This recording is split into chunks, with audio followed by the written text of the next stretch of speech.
So yesterday, John, StatsCan came out with their June acre report.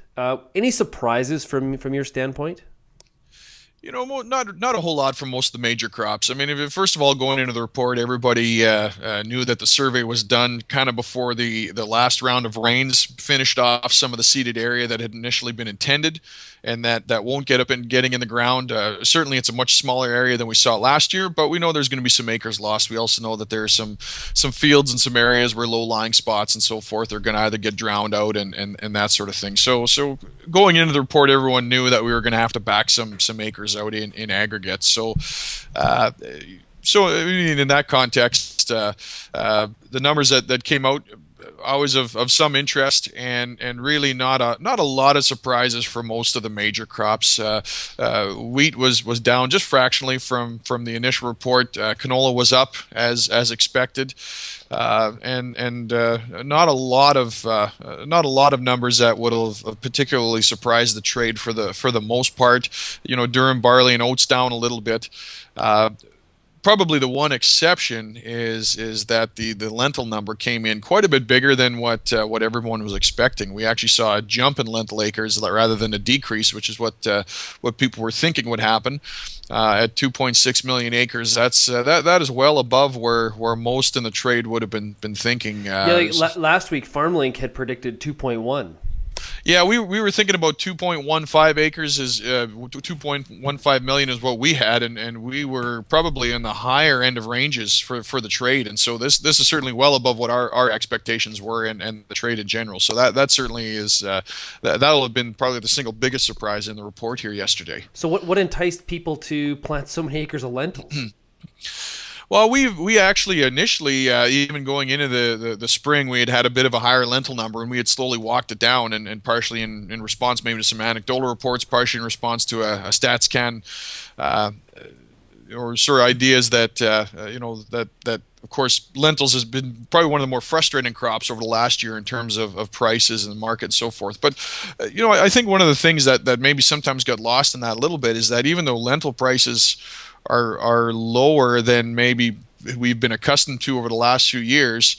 Certainly when our advisors walk through budgets on the farm with their clients, even a lentil price in, for example, the lower 20s, if the yields are there, actually pencils out fairly well. So this is a crop that even though prices were maybe down from recent expectations, and it's been a bit of a frustrating crop to market over the past year for a lot of growers with some of the new crop contracts that were out there. It's not that the math necessarily worked out that bad for lentils. Now, I think it's a little bit of a surprise that the number was as high as it was, but perhaps some of the lower estimates were maybe a little too pessimistic based on just purely looking at profitability. Yeah, let's look at yellow gold. Let's look at canola. Okay, obviously everybody's talking about over 20 million acres. StatsCan is forecasting a number of 21.2 million acres.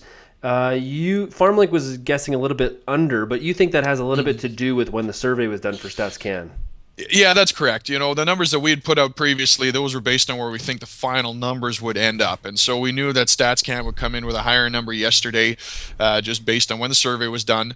And so we still feel okay about our number of 20.4 million, which is very close to where StatsCan's initial number was, just because we know that some canola won't have got in, and there will be some canola in some of the lower lying spots that got drowned out. So it's a reflection of that. I think the number that they came out with yesterday is kind of in line with where people thinking that they probably would have come out with. So I think that's pretty reasonable. Does 20.4 million acres and possibly a good average yield, good yielding crop, does that scare you for canola supply? No, it doesn't actually. The one thing about canola, and this was even this was even through the winter when people were talking about how big the canola acres may be. Canola demand is tremendous. We know that old crop stocks and supplies are going to get drawn down pretty much to zero.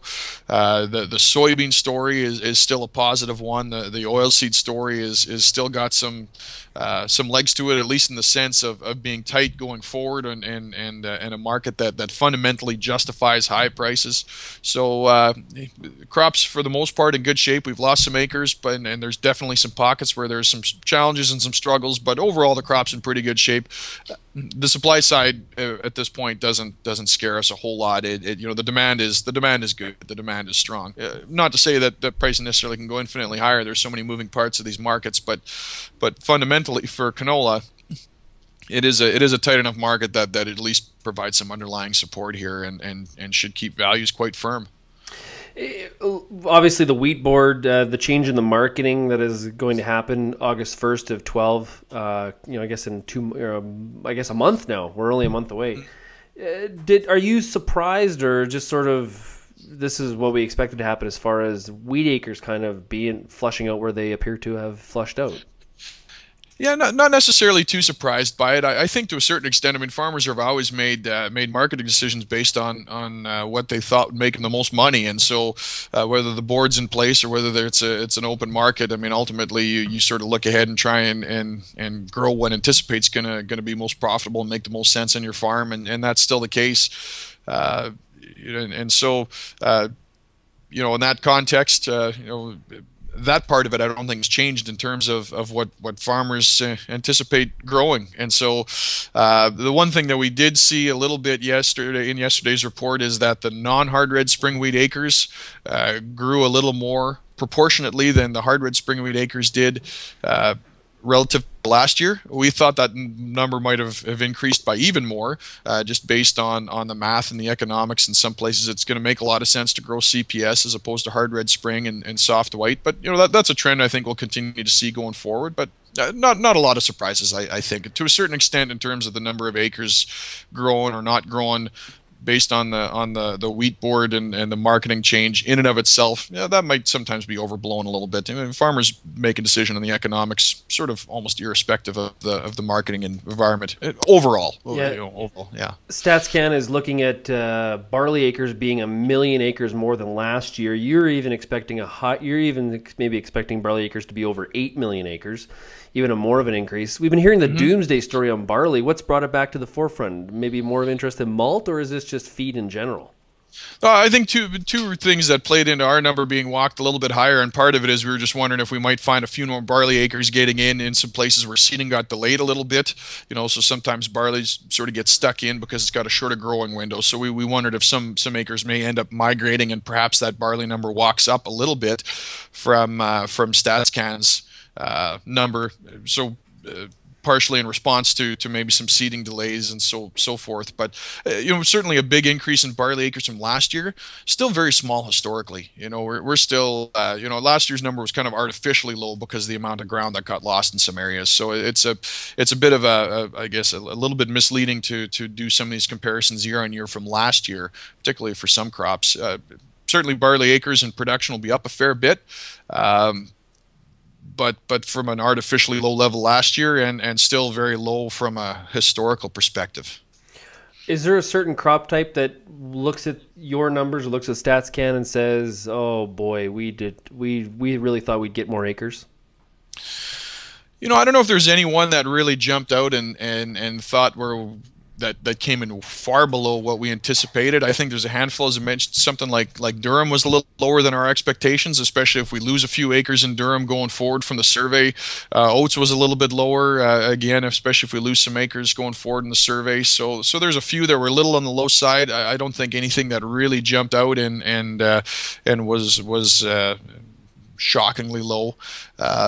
Really, again, aside from the lentils being on the high side, most of the markets not too far off from expectations going in. So not a lot in yesterday's report that's going to be really game changing in a lot of these markets, especially again relative to expectations of some acres being lost here going forward in future reports.